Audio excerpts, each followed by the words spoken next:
హైదరాబాద్ నిమ్స్ ఆసుపత్రిలో కొత్త ఏర్పాటు చేస్తున్న ఆయుష్ ఇంటిగ్రేటెడ్ వెల్నెస్ సెంటర్ను మంత్రి హరీష్ రావు ప్రారంభించారు. నిమ్స్ ఆసుపత్రిలో ప్రకృతి వైద్య విభాగం అందుబాటులోకి వచ్చింది. యోగా ప్రకృతి వైద్యం అందించాలనే ఉద్దేశంతోనే యోగాసనాలతో పాటు 159 రకాల థెరపీలను ఆయుష్ ఇంటిగ్రేటెడ్ వెల్నెస్ సెంటర్ ద్వారా వైద్య సేవలు అందిస్తారని మంత్రి హరీష్ రావు తెలిపారు. ఇక ఈ సందర్భంగా నకిలీ హామీలు, వెకిలీ చేష్టలతో ప్రజల మనస్సును గెలుచుకోలేరని మంత్రి హరీష్ రావు చురుకులంటించారు. బీజేపీ కాంగ్రెస్ పాలిత రాష్ట్రాల్లో తెలంగాణ కంటే మెరుగ్గా సంక్షేమ పాలన అందించే రాష్ట్రాన్ని చూపించాలని చెప్పారు. తెలంగాణ ప్రభుత్వం నాణ్యమైన 24 గంటల కరెంటు ఇస్తున్నామని చెప్పారు. బీజేపీ కాంగ్రెస్ పాలిత రాష్ట్రాల్లో చీకటి పాలన ఉందని చెప్పారు.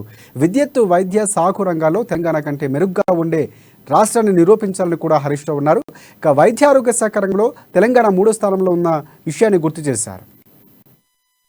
గుజరాత్ పట్టణాల్లో కరెంటు కోతలు ఉన్నాయి.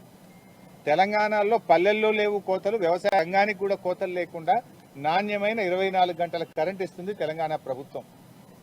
ఆ రకంగా ఇవాళ అసలు ముందు మీ ఇల్లు చక్కబెట్టుకోండి. మీ దగ్గర గుడ్డి పాలన ఉన్నది. మీ గుడ్డి పాలనను సరి చేసుకొని మా గురించి మాట్లాడితే బాగుంటుంది. ఎన్నికలు వచ్చినాయని చెప్పి టూరిస్టులాగా వచ్చి మా మీద విమర్శలు చేస్తే తెలంగాణ ప్రజలు నమ్మరు.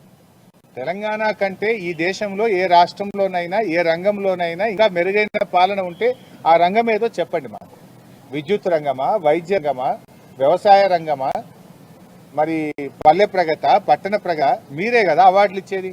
ఢిల్లీలో అవార్డులు ఇస్తారు, గల్లీలో వచ్చి తిట్టిపోతే ఎవరు నమ్మాలి? 3% జనాభా ఉన్న తెలంగాణకు గ్రామీణ ప్రాంతంలో